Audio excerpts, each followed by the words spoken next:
Nah, Ibnu Abbas itu berkata, setan itu datang dari arah depan itu maksudnya apa, Ustaz? Setan itu datang dari arah depan itu adalah menghalangi kita dari urusan akhirat, supaya kita tidak ingat urusan akhirat kecuali hanyalah sebentar.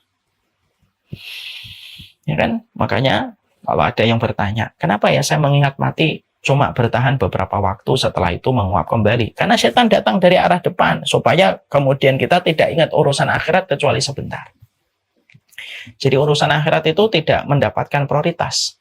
Bagaimana nanti kalau mati, bagaimana nanti kalau berdiri pada waktu dihisap oleh Allah, bagaimana nanti kalau diadili oleh Allah, bagaimana nanti kalau Allah membuka semua rahasia di dalam hidupnya yang mungkin dia pandai menyembunyikan, tapi dia tidak bisa menyembunyikan di hadapan Allah. Maka dia akan datang dari depan. Akhirnya apa? Akhirnya urusan akhirat itu hanyalah sebentar. Datang pada teras ataupun dalam bilik hati kita beberapa jam, beberapa hari, setelah itu lepas kembali. Dia pergi kembali. Selamat datang di channel Langkah Iman Istiqomah. Jangan lupa like, komen, dan subscribe. Dan semoga kita semua mendapatkan ilmu yang bermanfaat. Amin. Alhamdulillah, tentunya senang sekali kami pada kesempatan ini kita berjumpa kembali di Taman Ilmu. Tentunya salah satu di antara motivasi kita untuk selalu bertemu di Taman Ilmu, yaitu adalah bermula dari Taman Ilmu, bermuara pada Taman Surga.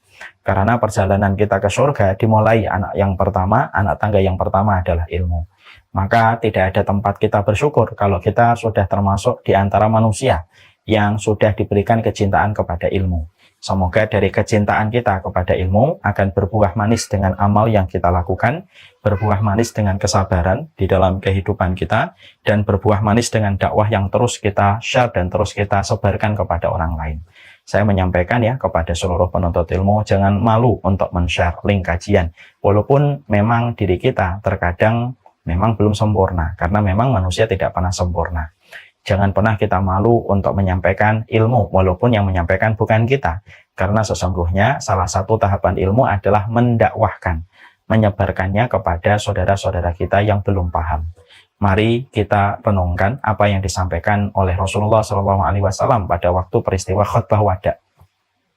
Pada peristiwa khutbah wada, Nabi mengatakan, "Fal yuballigh asyahid al-ghaib." Orang yang menyaksikan khutbah wadanya Nabi SAW, maka Nabi kemudian berkata, yang hadir di sini pada waktu wukuf, hendaklah menyampaikan yang tidak hadir. Itu menunjukkan bahwasanya orang yang mencintai ilmu adalah orang yang tidak malu share, orang yang tidak malu menyampaikan. Nah, semoga ini yang kita dapatkan kalau sudah mendakwahkan, maka kita bersabar atas risiko apapun, atas konsekuensi apapun yang kita peroleh dalam perjalanan kita mencintai ilmu dan kebenaran. Semoga Allah menambahkan kita ilmu, Allah menambahkan kekuatan untuk beramal, Allah menjadikan kita kuat di dalam mendakwahkan kebenaran, dan semoga kita ditambahkan bagaimana kesabaran kita di dalam menghadapi apapun yang kita temui pada kehidupan. Amin insyaallah. Seluruh para santri dan para santriwati yang semoga Allah rahmati, seluruh para tamu pada teras kehidupan ilmu yang telah menjadikan ilmu menjadi imam dalam kehidupan. Tentunya kita paham betul bahwasanya beribadah kepada Allah hanya bermodal semangat tidak akan pernah sama dengan beribadah kepada Allah dengan ilmu. Kalau antum hanya sholat, antum hanya puasa,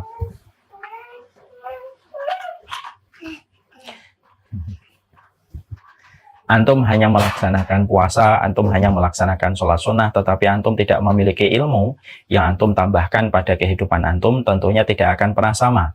Orang yang beriman kepada Allah ketika dia memiliki ilmu, dia memiliki pemahaman yang benar, dia mampu mengetahui riwayatnya, lalu dia tidak pernah lelah di dalam mempelajari setiap kebenaran yang disampaikan oleh Allah dan Rasul-Nya, dia terus belajar. Maka orang mukmin yang terus belajar tidak akan pernah sama dengan orang mukmin yang hanya bermodal semangat ketika dia beribadah kepada Allah Subhanahu wa taala. Inilah betapa besarnya keutamaan ilmu pada kehidupan manusia ketika beriman kepada Allah dan Rasul-Nya.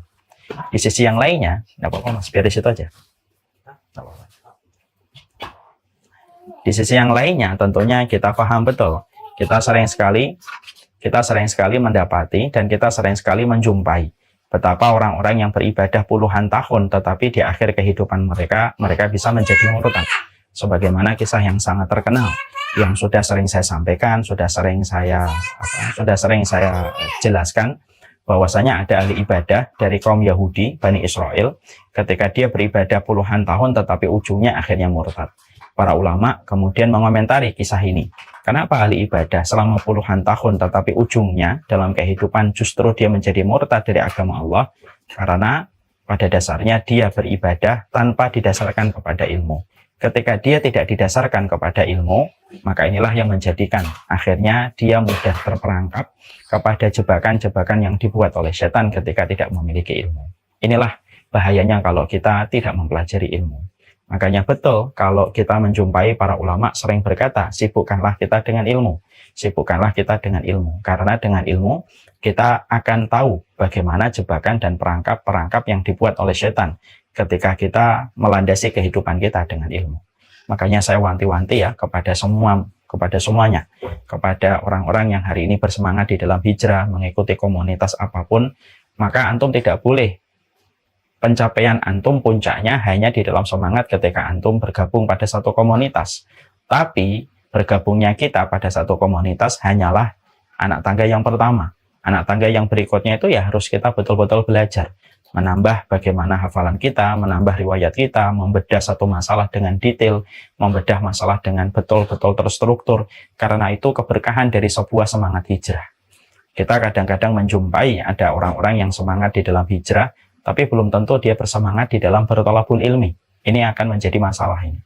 Karena ketika kita semangat di dalam hijrah, tetapi tidak bersemangat di dalam tolabul ilmi, di dalam belajar masih berantakan, masih tidak urut, maka akan mudah bagi setan mencabut dia dari jalan-jalan hijrah yang sudah dia tempuh ketika dia tidak sadar masuk kepada perangkap yang dibuat oleh setan.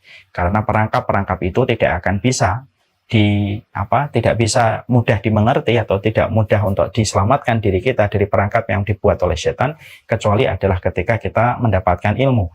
Karena buah manis dari ilmu adalah furqan. Furqan itu adalah membedakan mana yang hak dengan yang mana yang batil.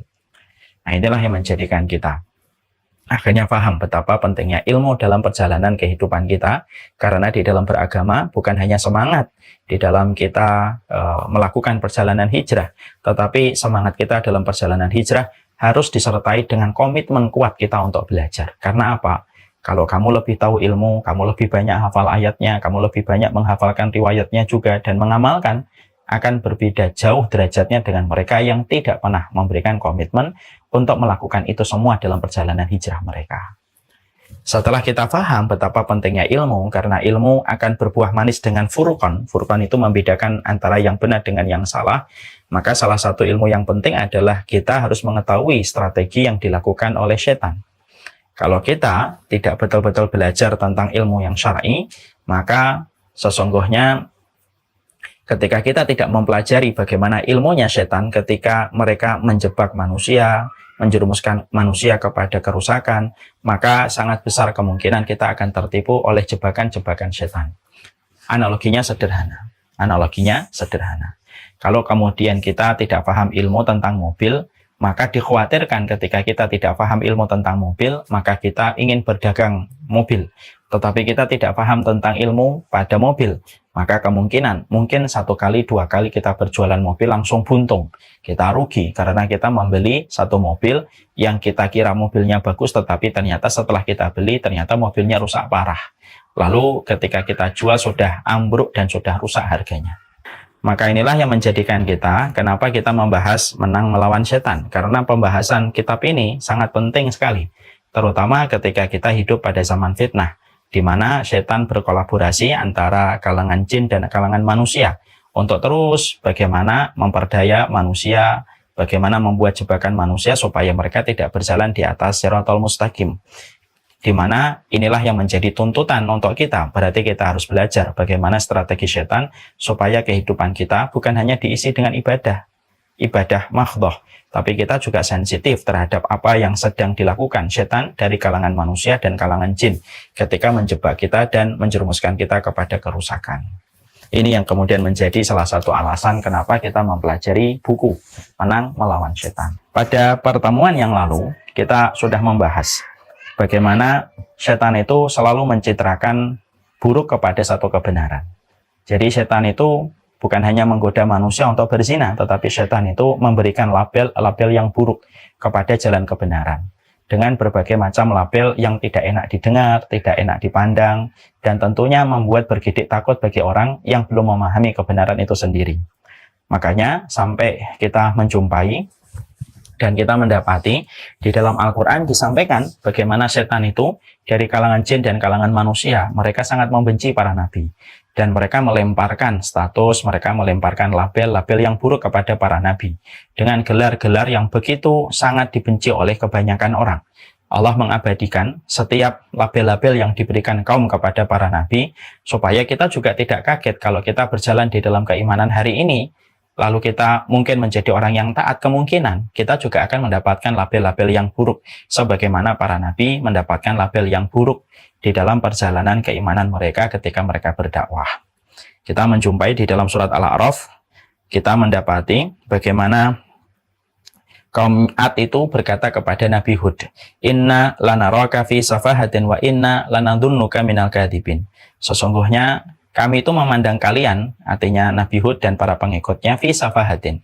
Kalian itu orang yang dungu, bebal, bodoh. Wa inna lanadhunnuka minal kadhibin, dan sesungguhnya kami menyangka kalian itu pendusta. Kalian itu pendusta. Dan itu diucapkan oleh kaum Ad kepada Hud dan para pengikutnya dari kalangan beriman. Itu juga disampaikan oleh pengikutnya Nabi Syu'aib. Ketika Allah menyampaikan di dalam surat Al-A'raf ayat yang ke-90, wa qalal mala'ul ladina kafaru min qaumihi la in ittaba'tum syu'aiba innakum idzal khasirun. Para pemuka-pemuka kaum Syu'aib itu yang kufur kepada Allah berkata kepada sesama mereka, ya, apakah kalian akan mengikuti Syu'aib? Sesungguhnya Syu'aib itu adalah orang-orang termasuk di antara orang yang merugi. Nah, disitulah kemudian yang dilakukan oleh setan adalah bagaimana setan itu berusaha untuk menghancurkan orang-orang yang berjalan di atas kebenaran. Sebagaimana kaum-kaum yang menentang para nabi, maka sebelum mereka diadab oleh Allah, mereka pekerjaannya, kesibukannya, aktivitasnya itu adalah bagaimana mereka mencitrakan buruk kepada para nabi dan kepada para pengikutnya. Disebut sebagai orang-orang miskin, disebut sebagai orang yang dangkal pemikiran, disebut sebagai orang yang bodoh, disebut orang yang merugi, dan berbagai macam stigma dan berbagai macam label yang betul-betul buruk dan tercela yang mereka sematkan kepada para pengikutnya para nabi. Itu sudah memang ada dari dulu, ya. Makanya ketika Allah mengabadikan ucapan-ucapan kaum yang kufur kepada Allah, kepada para nabi mereka, Allah abadikan di dalam Al-Quran dan kita baca, itu yang menjadikan kita harus mengerti. Berarti salah satu konsekuensi terdekat ketika berjalan di atas kebenaran, maka kita akan menjumpai orang-orang yang beriman yang berada di atas jalan kebenaran. Ketika mereka di atas panggung kebenaran, mereka akan mendapatkan stigma, mereka akan mendapatkan label-label yang buruk yang terus diberikan kepada mereka supaya orang-orang awam yang tidak tahu dan belum paham ilmu menjauhi orang-orang yang berada di atas kebenaran karena label-label buruk yang disematkan kepada mereka, kecuali orang yang diberikan rahmat. Makanya wajar kalau orang yang mengikuti kebenaran adalah orang yang jumlahnya jauh lebih sedikit daripada orang yang mengikuti jalan kesesatan. Jumlah mereka tidak banyak. Jumlah mereka minoritas dibandingkan mayoritas orang yang berjalan di atas kebatilan. Dan itu dilakukan. Saya teringat ada seorang syekh itu berkata, untuk menghancurkan peradaban Islam, maka sesungguhnya orang yang dengki dan hasad kepada Islam, mereka melakukan 3 macam cara. Yang pertama, hadumul usroh. Yang pertama, merusak tatanan keluarga. Makanya dibuat berbagai macam hal supaya tatanan keluarga keluar dari rel kitabullah dan sunnah. Yang kedua, hadumul ta'lim. Yang kedua, merusak pendidikan. Bagaimana pendidikan tidak mendapatkan input kebenaran yang betul-betul bersumber kepada Nabi Muhammad dan para sahabat. Pendidikan betul-betul dijauhkan dari Rasulullah, dijauhkan dari para sahabat. Supaya anak-anak kita bayar dengan sekolah yang mahal, tapi tidak kenal Rasulullah, tidak paham para sahabat. Maka maaf ya, saya tidak terlalu kagum sama orang yang mereka bisa memiliki pemahaman yang begitu sempurna dalam urusan duniawi, tapi justru kepada nabinya dan para sahabat mereka tidak mengenal dengan baik. Makanya dihancurkanlah yang kedua, hadumul ta'lim, dihancurkan pendidikan. Yang ketiga, hadumul ulama. Untuk merusak peradaban Islam, yang ketiga yang dilakukan adalah merusak nama-nama para ulama yang berjalan di atas kebenaran. Dirusak namanya, dirusak kehormatannya, diberikan label dan status yang buruk supaya orang melihatnya dengan keburukan. Sehingga akhirnya ketika tiga ini sudah dikerjakan, ya sudah rusak satu peradaban dengan begitu mudah. Tidaklah satu peradaban, tiang peradaban ketika dihancurkan tiga pilar ini, kecuali pasti akan rusak dan akan jatuh. Kecuali pada agama yang diridai oleh Allah, dan Allah selalu menurunkan pertolongan supaya agama yang diridai oleh Allah tetap bertahan. Makanya saya sering menyampaikan di banyak kesempatan, kalaulah ada agama, kalaulah ada sebuah keyakinan, sebagaimana Islam menjadi sebuah keyakinan yang selalu diserang terus setiap hari, setiap waktu, setiap detiknya, sebagaimana Islam diserang, maka pasti agama itu sudah punah ribuan tahun yang lalu. Tapi Islam ini menjadi sebuah keyakinan yang selalu diserang setiap waktu, setiap saatnya, tapi dia tetap bertahan. Karena agama ini adalah agama yang turun dari sisi Allah Subhanahu wa Ta'ala. Nah, ini yang kita harus memahami betapa beruntungnya ketika kita telah mengenal Islam dan betapa besarnya hutang kita kepada Rasulullah yang telah mendakwahkan Islam dalam kehidupan. Dan semoga kita bangga terhadap keimanan pada keislaman. Kemudian yang kedua, setelah mereka merusak, mereka mengeneralisasi kesalahan. Jadi yang kemudian dilakukan adalah mereka, para setan dari kalangan jin dan kalangan manusia, ketika mendapati orang yang berjalan di atas keimanan, di atas keislaman, lalu melakukan satu kesalahan, lalu langsung dihancurkan, digoreng isunya. Lalu yang diserang bukan hanya pada sesuatu yang dia tergelincir, tetapi semua komponen yang berkaitan tentang Islam pada orang yang tergelincir itu ikut diserang. Supaya terjadilah sebuah tahapan mengeneralisasi kesalahan. Contoh, misalkan ada orang pakai jilbab, kemudian dia melakukan tindakan yang salah. Mungkin dia memakai jilbab, kemudian dia hamil sebelum pernikahan. Maka yang diserang itu bukan dianya, yang diserang jilbabnya, yang diserang syariatnya, yang diserang sholatnya, yang diserang penampilan agamanya. Ya, padahal orang yang pakai jilbab ketika dia hamil, memang tidak ada jaminan orang yang memakai hijab berarti dia menjadi malaikat. Sebagaimana orang yang tidak pakai jilbab, kemudian yang hamil juga banyak. Tapi selalu ada sebuah semangat dari setan, baik dari kalangan jin ataupun kalangan manusia. Kalau ada mendapati sesuatu yang di situ dinisbatkan kepada Islam, jatuh dalam kesalahan, maka langsung cepat dia. Bagaimana dia membangun opini untuk menyerang Islam. Walaupun kesalahan itu adalah kesalahan personal, tetapi yang disalahkan bukan personalnya, tetapi yang disalahkan adalah keislamannya, syariatnya, atributnya, semuanya digoreng. Ketika mereka mengeneralisasi kesalahan, supaya orang-orang yang mereka dalam hatinya sudah ada ketertarikan kepada Islam, mereka bergerak mundur secara teratur ketika melihat bagaimana mereka tidak memahami Islam dihancurkan dengan mengeneralisasi sebuah kesalahan yang terjadi kepada personal.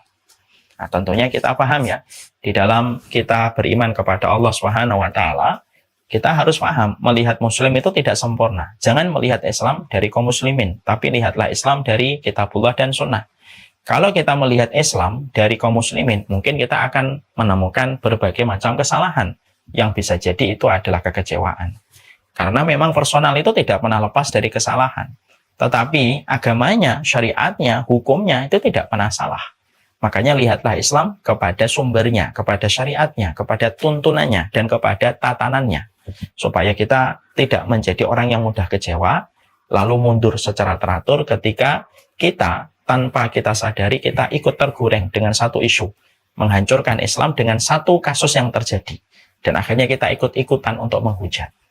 Dan hari ini sudah begitu nampak ya. Kalau kita jumpai berapa banyak ketika ada satu muslim mungkin terjatuh dalam kesalahan, yang ikut membuli dan ikut menggoreng itu adalah kaum muslimin juga, yang notabene mungkin mereka belum belajar, mereka belum paham. Maka dia ikut berdendang pada tabuhan, gendang yang dibuat oleh orang yang ingin menghancurkan Islam.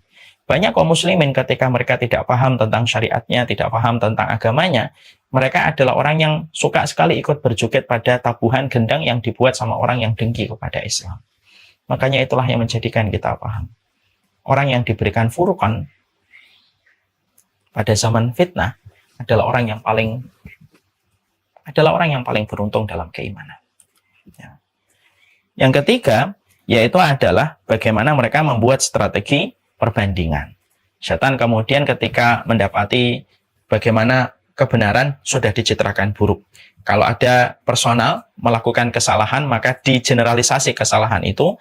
Maka yang ketiga yang dilakukan oleh setan adalah bagaimana mereka membuat strategi perbandingan. Lalu dibanding-bandingkan antara muslim dengan orang yang tidak muslim gitu. Antara muslim dengan non muslim, lalu kemudian diangkat, lalu dijatuhkan Islamnya, lalu dijatuhkan kaum musliminnya. Sehingga kemudian selalu terjadi semacam itu. Dibandingkan antara seorang muslim dengan orang yang berbuat kesyirikan, ternyata orang yang syirik orangnya begini, kalau muslim taat tuh begini. Diambil muslimnya itu muslim yang tampaknya diambil dari satu angle, satu sisi gitu. Tetapi kemudian yang musyrik atau orang yang berbuat syirik diambil dari sisi baiknya, lalu kemudian dibuat strategi perbandingan supaya akhirnya manusia yang tidak mendapatkan basirah, setiap manusia yang tidak mendapatkan furqan, lalu dia akan membanding-bandingkan, ya daripada muslim tapi dia koruptor, lebih baik kemudian non muslim tetapi tidak koruptor. Padahal itu perbandingannya salah. Kenapa perbandingannya adalah muslim yang koruptor? Kenapa tidak dibandingkan muslim yang tidak koruptor? Strategi perbandingan semacam itu akan terus dibuat supaya kemudian citra Islam itu betul-betul buruk. Oh, Islam itu begini, Islam itu kotor, Islam itu penipu, Islam itu adalah pencuri, Islam itu dengan berbagai macam deretan kekurangan-kekurangan yang ada pada kehidupan disematkan itu kepada Islam, lalu dibandingkan dengan orang-orang lain supaya tinggi, supaya tampak yang satunya tinggi, supaya yang satunya itu direndahkan. Maka dibuat perbandingan semacam itu. Jadi kalau ada apa-apa kemudian dibandingkan. Ada yang gini, ada yang begini. Nanti kemudian yang begini ditampakkan citra buruknya. Yang begini ditampakkan citra yang manisnya. Dan itu selalu dibuat dengan narasi-narasi kuat yang dilakukan oleh setan dari kalangan jin dan kalangan manusia. Supaya betul-betul terperosok manusia kepada kerusakan ketika mereka tidak sadar. Sedikit demi sedikit ditarik sebagaimana sapi yang telah dicongok hidungnya, maka sedikit demi sedikit dia akan mengikuti kepada yang menariknya. Dan itu kemudian merupakan strategi yang dilakukan mereka. Dan kemudian yang sudah kita pelajari yang terakhir juga akhirnya menampilkan Islam versi baru. Artinya ketika Islam itu memang tidak bisa dihilangkan, tidak bisa di-delete, maka yang dilakukan adalah mereka berusaha, ya sudahlah tidak apa-apa Islam, tapi Islam versi baru, versi mereka, versi keinginan orang-orang yang benci sama Islam. Udah, Islamnya versi begini ya, jangan versi yang ini. Kalau versi ini berbahaya, ini versi ini tidak boleh. Versinya harus versi yang ini.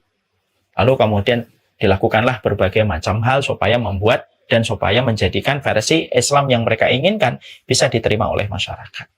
Dan itu adalah hal-hal yang sudah kita ketahui betapa luar biasanya strategi setan dari kalangan jin ataupun kalangan manusia di dalam menjauhkan manusia di dalam kebenaran. Orang yang berjalan di atas kebenaran dicitrakan buruk, digeneralisasi kesalahannya apa, tetapi yang diserang adalah keyakinannya dan keislamannya, dan yang diserang adalah syariatnya. Lalu dibuat strategi perbandingan antara orang yang muslim tetapi dengan orang yang tidak muslim. Yang muslim diambil sisi buruknya, yang non muslim diambil sisi manisnya, yang kemudian akhirnya dibenturkan, ataupun bisa jadi menyikapi satu kasus, lalu kemudian yang satunya yang pro dan kontra, maka akan dipilih yang sesuai dengan kehendak mereka. Ataupun yang dilakukan adalah bagaimana membuat versi Islam yang baru, yang sesuai dengan kehendak yang mereka inginkan. Itulah diantara kuatnya hari ini, bagaimana kebatilan tidak pernah ridho kepada kebenaran. Jadi kalau membahas ini, Masya Allah, jadi teringat bagaimana posisi kita, posisi anak-anak kita. Maka inilah yang menjadikan kita harus betul-betul memohon kepada Allah supaya kita diberikan keselamatan pada zaman fitnah yang begitu luar biasa ini. Kemudian yang berikutnya, kalau kita membuka pada halaman ke-53, maka setan itu tidak hanya memprovokasi manusia ke dalam dosa atau membuat betah manusia melakukan dosa, tetapi juga menghalangi manusia dari ketaatan. Artinya, setan dari kalangan jin itu mereka bukan hanya memprovokasi untuk berbuat dosa, tapi mereka terus berbuat bagaimana menghalangi manusia dari urusan akhiratnya dan jalan akhiratnya. Maka di dalam surat Al-A'raf ayat 16 dan 17, lalu Allah itu menyampaikan bagaimana tipuan setan dan muslihatnya setan. Qala fa bima aghwaytani la'aqudanna lahum siratal mustaqim. Iblis itu menjawab, karena engkau telah menghukum saya tersesat, maka saya akan benar-benar menghalangi manusia dari jalan engkau yang lurus, ya Allah. Karena engkau telah menetapkan aku menjadi makhluk yang sesat, maka saya akan menghalangi manusia dari jalan yang lurus. Tsumma la'atiyannahum min baini aydihim wa min khalfihim wa an aymanihim wa an syama'ilihim wa la tajidu aktsaruhum syakirin. Maka sesungguhnya saya akan mendatangi manusia dari depan, saya mendatangi manusia dari belakang, saya mendatangi manusia dari kanan, dan saya mendatangi manusia dari kiri. Artinya, setan itu sudah berikrar dan sudah mendeklarasikan permusuhan mereka. Semenjak pertama kali diturunkan dari surga dan ditetapkan sebagai makhluk yang rajim, yang jauh dan haram mendapatkan rahmat dari Allah. Semenjak dia mendapatkan sifat minasyaitonir rajim, ar-rajim yang Allah sematkan kepada setan, maka setan membalas itu dengan mengatakan, "Tsumma la'atiyannahum min baini aydihim wa min khalfihim wa an aymanihim wa an syama'ilihim wa la tajidu aktsaruhum syakirin." Saya akan mendatangi manusia itu dari depan, saya akan mendatangi manusia dari belakang, saya akan mendatangi manusia dari kanan, dan saya akan mendatangi manusia dari kiri. Dan ini masih ditambah lagi. Kalau surat Al-A'raf 16 dan 17 kita kaitkan dengan surat An-Nas. Masih mendatangi lagi dari mana? Dari khannas yang ada pada diri kita yang mengalir pada setiap aliran darah. Alladzi yuwaswisu fi sudurin nas. Jadi betul-betul manusia itu diperangkap oleh setan. Dari depan, dari belakang, dari kanan, dari kiri. Lalu setan itu masuk melalui aliran darah. Lebih parah daripada lintah ketika menempel pada kulit manusia. Dia mengalir pada darah. Kalau lintah kan nyedot darah. Kalau dia masuk pada aliran darah. Jadi betul-betul akhirnya dia akan berusaha betul bagaimana tidak ada langkah manusia kecuali dikepung oleh 4 dari 4 arah mata angin ini. Depan ada setan, di belakang ada setan, kanan ada setan, kiri ada setan. Aliran darah pun tidak lepas dari bisikan setan. Karena setan itu mengalir dalam aliran darah. Ya. Makanya kemudian para ulama lalu berkata, setan itu akan datang dari 4 arah mata angin, lalu datang dari arah perasaan hati kita yang adanya perasaan was-was ini. Maka menunjukkan betapa kuatnya strategi yang dimiliki oleh setan untuk menggagalkan ketaatan kita kepada Allah. Nah, Ibnu Abbas itu berkata, setan itu datang dari arah depan itu maksudnya apa, Ustaz? Setan itu datang dari arah depan itu adalah menghalangi kita dari urusan akhirat. Supaya kita tidak ingat urusan akhirat kecuali hanyalah sebentar. Ya kan? Makanya kalau ada yang bertanya, kenapa ya saya mengingat mati cuma bertahan beberapa waktu, setelah itu menguap kembali? Karena setan datang dari arah depan, supaya kemudian kita tidak ingat urusan akhirat kecuali sebentar. Jadi urusan akhirat itu tidak mendapatkan prioritas. Bagaimana nanti kalau mati, bagaimana nanti kalau berdiri pada waktu dihisab oleh Allah, bagaimana nanti kalau diadili oleh Allah, bagaimana nanti kalau Allah membuka semua rahasia di dalam hidupnya yang mungkin dia pandai menyembunyikan, tapi dia tidak bisa menyembunyikan di hadapan Allah. Maka dia akan datang dari depan. Akhirnya apa? Akhirnya urusan akhirat itu hanyalah sebentar. Datang pada teras ataupun dalam bilik hati kita beberapa jam, beberapa hari, setelah itu lepas kembali. Dia pergi kembali. Anginnya kayak angin sepoi-sepoi sebentar, kemudian setelah itu dia pergi. Makanya akhirnya manusia sering sekali kita menyadari kan, kenapa ya ingatan saya tentang akhirat itu sebentar. Kita mendapati kabar, fulan meninggal dunia, sahabat kita. Langsung kita terfikir, ya Allah dia sudah meninggal dunia. Beberapa saat kita tersentak, beberapa saat kita termenung. Tapi setelah itu kembali lagi kehidupan kita sesuai dengan aktivitas dan kebiasaan kita. Bayangan tentang kematian dan urusan akhirat sebentar. Kenapa? Karena setan itu betul-betul menjadikan bayang-bayang kita untuk memikirkan kehidupan mati dan kehidupan akhirat itu betul-betul supaya kita tidak terfikirkan dengan itu. Nah, sehingga kemudian dibuat bagaimana kita amnesia terhadap urusan akhirat. Insyaallah ya. Setan di dalam melakukan tindakan ini, dia tidak bisa kecuali dibantu dengan unsur yang kedua. Unsur yang kedua itu apa? Datang dari sebelah belakang. Datang dari bagian belakang. Apa sih maksudnya setan itu datang dari bagian belakang? Yurghibuhum fi umurid dunyahim, fi umurid dunya. Maka menjadikan manusia senang pada urusan dunia dan seluruh pernik-perniknya. Karena manusia itu tidak akan pernah amnesia terhadap urusan akhirat, apa yang dia bayangkan tentang rumahnya di akhirat, bagaimana selamatnya dia dari api neraka, bagaimana dia berdiri dalam pengadilan Allah. Manusia tidak akan lupa, tidak akan amnesia terhadap urusan akhirat, kecuali harus ada formulanya. Formulanya itu adalah menjadikan manusia supaya manusia itu selalu memandang indah urusan dunia. Karena memandang urusan dunia itu memabukkan.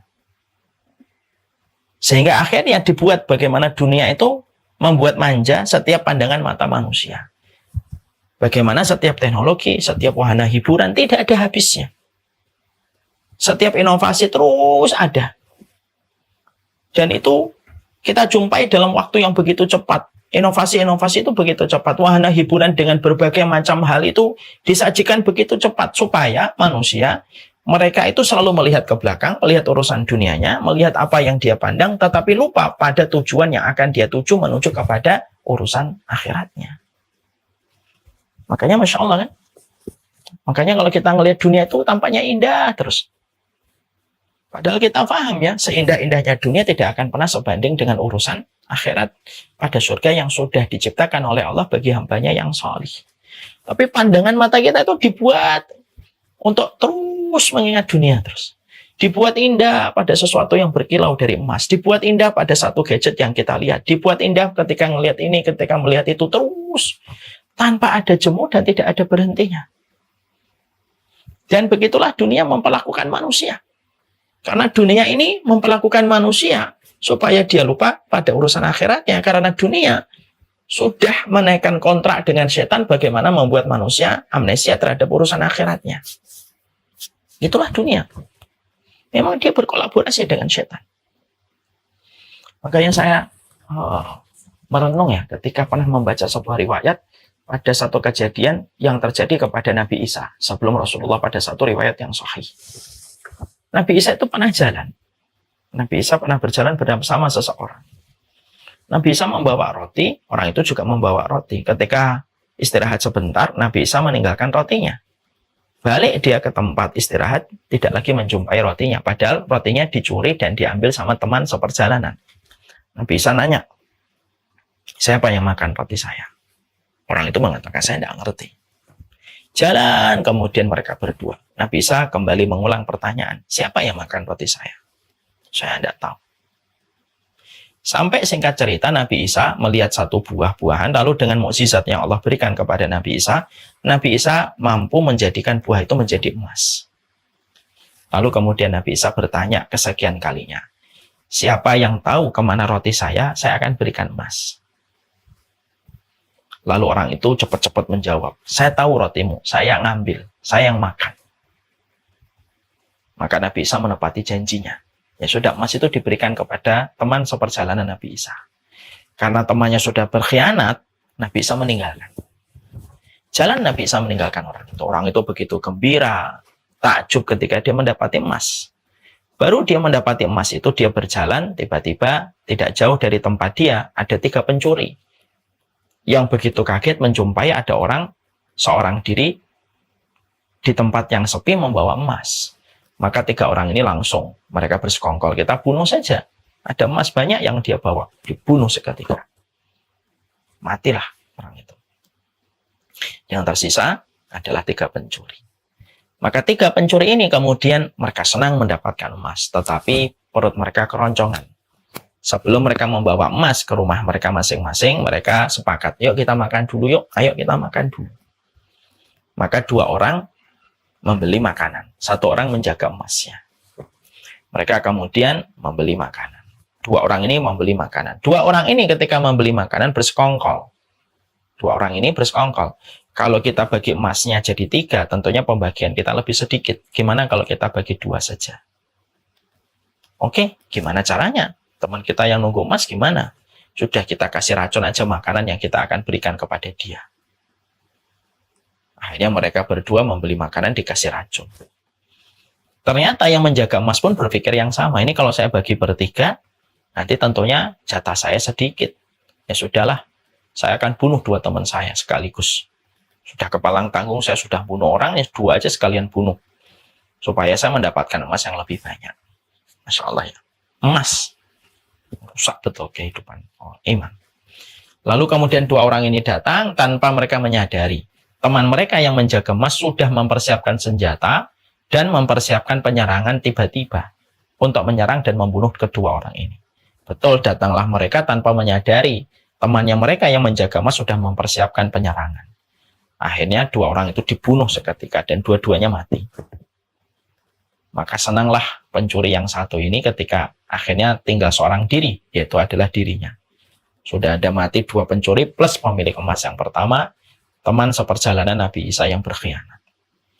Dia ketika akan membawa emas itu seorang diri, maka dia lapar, dia makan, tanpa dia menyadari makanan itu sudah diracun oleh kedua temannya. Lalu akhirnya dia makan dan dia pun mati. Maka emasnya ada 4 orang, 3 pencuri yang menjadi bangkai, dan pemilik yang pertama yang kemudian menjadi bangkai. Nabi Isa kemudian setelah urusan dan hajatnya selesai, dia balik melewati jalan yang sama. Dan begitu kagetnya Nabi Isa ketika Nabi Isa menjumpai dan mendapati bagaimana emasnya yang dia berikan kepada teman seperjalanan yang berkhianat kepadanya, ternyata emas itu di sampingnya ada 4 jenazah, ada 4 bangkai. Ketika melihat kejadian itu, Nabi Isa kemudian berkata, hakadha taf'alud dunya bi ahliha. Ya, beginilah dunia itu memperlakukan para pencarinya dan para penuntutnya. Masya Allah.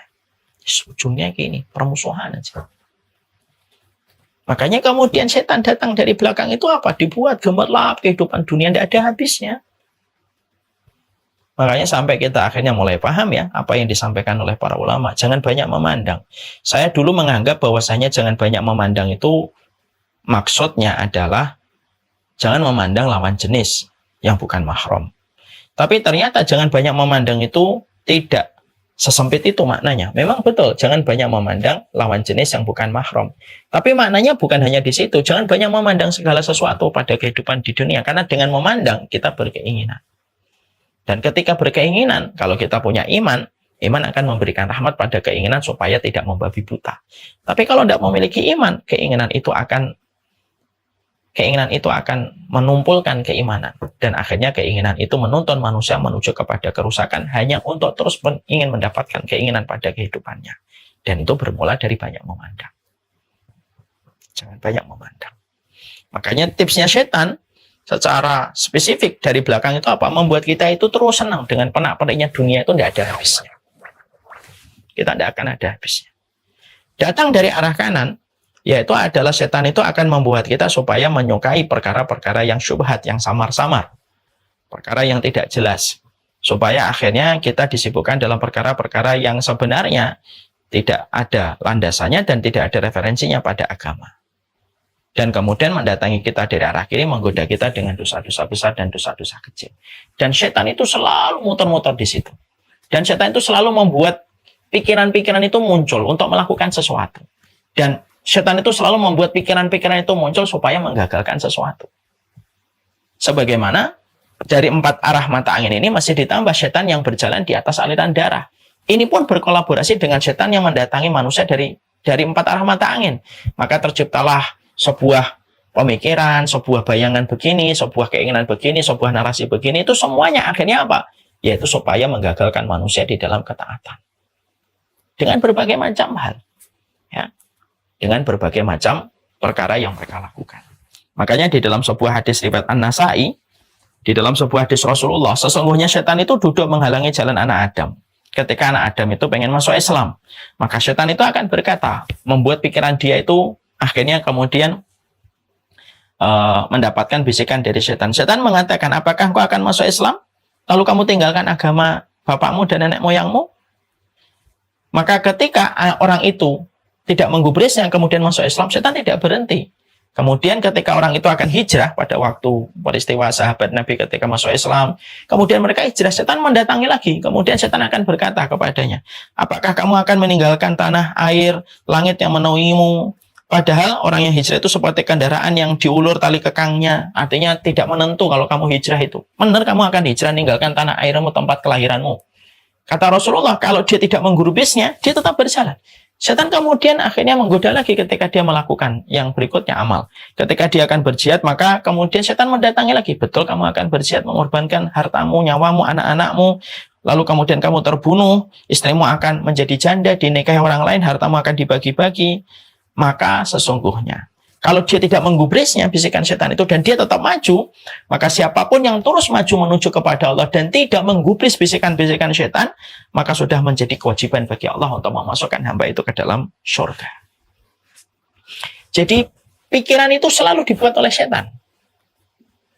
Jadi pikiran itu selalu dibuat oleh setan. Makanya kemudian terkadang musuh kita itu ya pikiran dari khannas yang terus membuat pikiran-pikiran liar di dalam pikiran kita supaya kita ini betul-betul kita ini jauh dari ketaatan Allah dengan membuat pikiran-pikiran yang ada di dalam hati dan akal kita. Ya, makanya sampai kemudian berbahayanya pikiran itu semacam itu. Dan terkadang kita tuh tidak ngerti mana pikiran yang dibuat oleh setan dan mana yang betul-betul datang dari hati. Makanya banyak orang yang sering berkata begini kan, ini sesuai dengan kata hati saya. Banyak orang yang melakukan tindakan-tindakan homo, ataupun dia melakukan sesuatu dosa gitu. Lalu ketika dia ditanya kenapa dia melakukan perbuatan itu, maka dia akan menjawab, ini kata hati saya. Dia sebenarnya belum tahu itu kata hati atau kata bisikan setan. Banyak istri yang kemudian ketika akhirnya menggugat suaminya gitu, untuk berpisah gitu. Lalu dengan begitu mudah dia berkata, ini kata hati saya. Padahal maaf, terkadang kita belum bisa membedakan apakah itu kata hati ataukah itu bisikan setan. Karena kalau kita betul-betul memperhatikan kata hati itu, kita harus betul-betul beriman, baru bisa merasakan kata hati. Kalau kita tidak betul-betul beriman, itu bukan kata hati saya, itu bukan kata hati kamu, itu bisikan setan. Kadang-kadang kita sudah bersaudara, sudah berteman baik, tiba-tiba kita ada sesuatu, lalu kemudian kita ingin untuk menjauh. Lalu kemudian kita berkata, ini kata hati saya pengennya begini. Mungkin itu bukan kata hati, itu bisikan setan. Ya? Jadi tanpa kita sadari, manusia itu sering tertipu dengan perkataan dia sendiri dengan mengatakan kata hati saya. Makanya saya itu kalau ngomong kayak gitu, mikir-mikir saya itu. Sekarang itu mikir betul. Kalau ngomong ini kata hati saya. Emang yakin itu kata hati? Atau jangan-jangan itu merupakan prasangka yang dibuat oleh setan? Karena setan itu mendatangi dari kanan, dari kiri, depan, belakang, dan mengalir dalam aliran darah. Itu yang membuat kita ini terkadang bingung, mana suara hati kita dan mana suara yang datang dari setan. Sebagaimana kalau kita sedang mendapati konser musik yang begitu keras, maka kita pun tidak bisa mendengar perkataan teman kita, walaupun di samping kita. Jadi kadang-kadang, kita ini butuh iman yang besar, yang kuat, baru bisa mendengar kata hati kita. Oh, ini kata hati kita. Tapi kita ini kadang-kadang belum beriman, masih banyak dosanya, masih banyak kemaksiatannya, tapi cepat-cepat kita mengatakan, ini kata hati saya. Itu bukan kata hati mungkin, tapi itu merupakan bisikan dari setan. Melawan pemikiran, melawan kemudian pikiran yang mengganggu, itu merupakan perkara besar dan berat dalam kehidupan iman. Makanya, saya sudah pernah nyampaikan, di dalam tadabbur surat Al-Falaq dan surat An-Nas. Surat Al-Falaq itu merupakan surat yang menceritakan tentang tukang sihir. Mari kita membaca surat Al-Falaq. Qul a'udzu birabbil falaq min syarri ma khalaq wa min syarri ghasiqin idza waqab wa min syarri nafatsati fil 'uqad. Dari keburukan tukang sihir yang meniupkan bukhul, meniupkan benda untuk mendatangkan kemudaratan bagi mereka yang disihir. Ketika kita berlindung dari tukang sihir, kita berlindung diri kepada Allah satu kali dengan mengucapkan Qul a'udzu birabbil falaq. Artinya, menghindarkan diri kita dari tukang sihir itu, sekali kita meminta perlindungan kepada Allah. Kalau sudah meminta perlindungan kepada Allah, kita akan terjaga.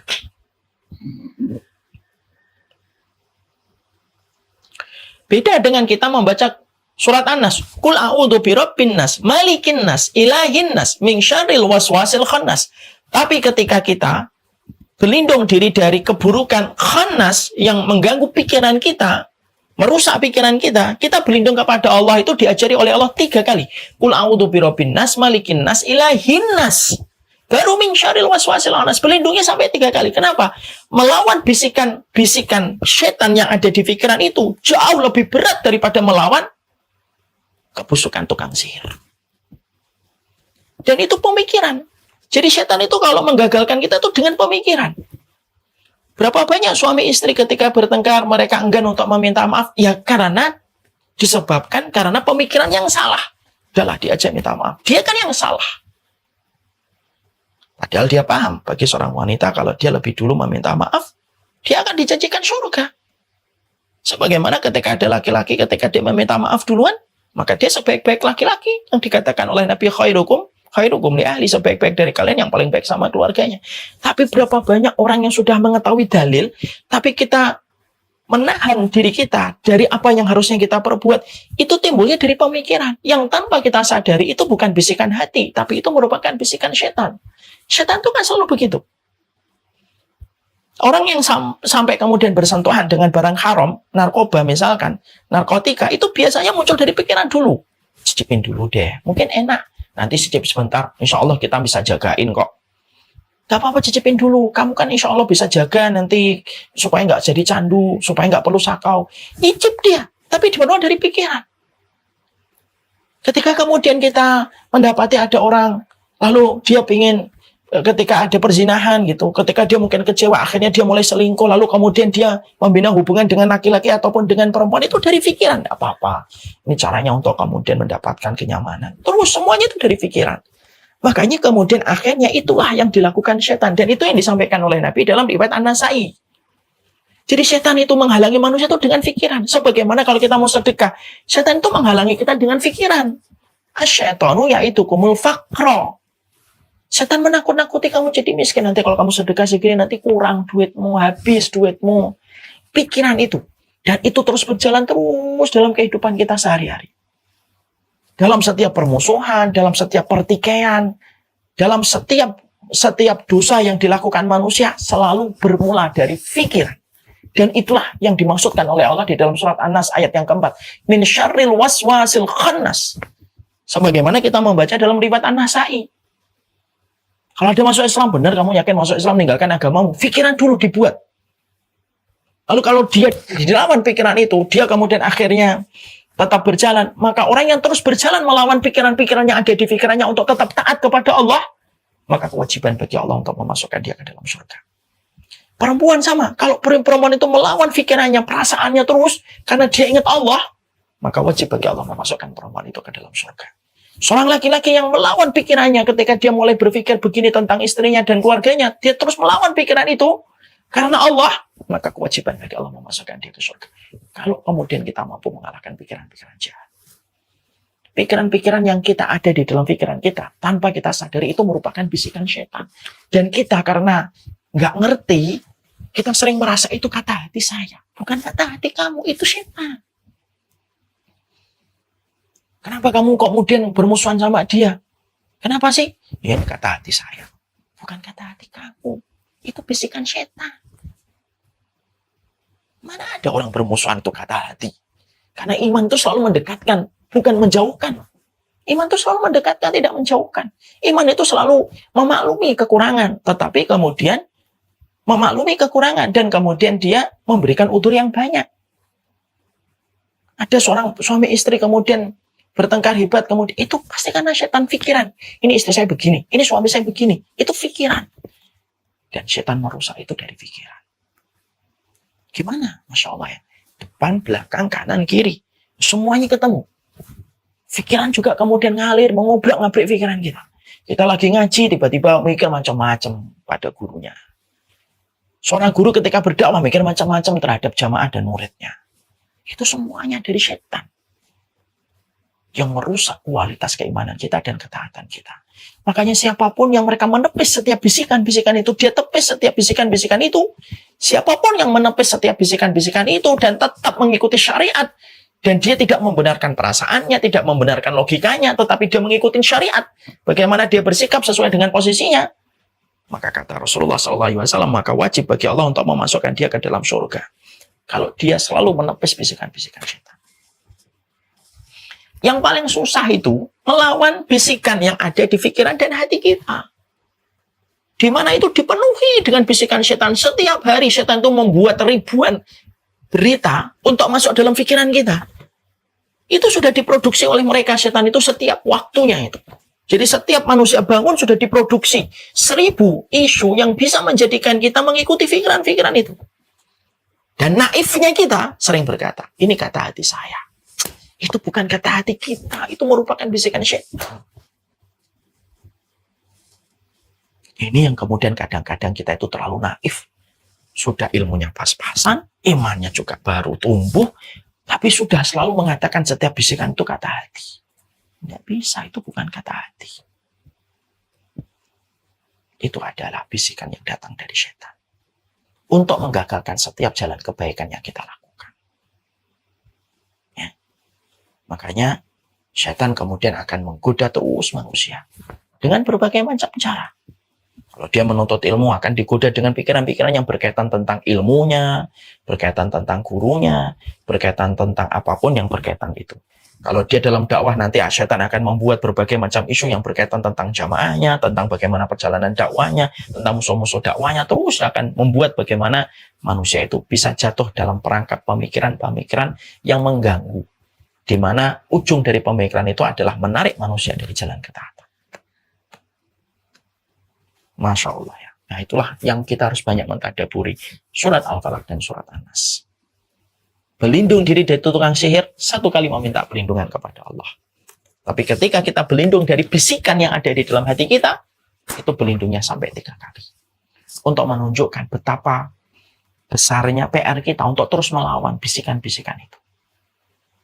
Bisikan yang apabila kita ikuti, kita akan mendatangkan 1000 pembenaran atas apa yang kita lakukan. Tanpa kita sadar, yang kita ikuti adalah bisikan setan. Tapi kita tertipu dengan mengatakan, inilah suara hati saya. Banyak sekali orang yang jatuh kepada humu, selalu berkata, saya mengikuti kata hati saya. Itu bukan kata hati, tapi itu bisikan setan. Berapa kali orang yang bertengkar dalam perkara-perkara yang sebenarnya bukan perkara yang prinsip, lalu kemudian kita suka berkata kepada diri kita, ini kata hati saya. Berapa banyak suami, istri yang kemudian terjerembab kepada sebuah pertikaian panjang yang tidak ada ujungnya, itu juga kemudian selalu berkata, ini kata hati saya. Tanpa kita menyadari. Itu merupakan bagian dari strategi setan untuk mencekal ketaatan dalam kehidupan kita.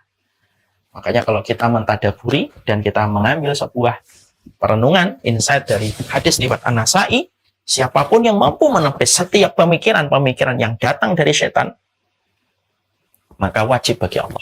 Kalau dia sudah berhasil menepis setiap bisikan setan, maka wajib bagi Allah untuk memasukkan dia ke dalam surganya Allah. Wallahualam bisawab. Ini yang dapat kita pelajari. Semoga di bulan Ramadan ini kita mampu menepis seluruh pemikiran-pemikiran jahat. Kalau memang kita sering berpikiran macam-macam ketika melihat sosial media, sudah diminimalisir sosial medianya.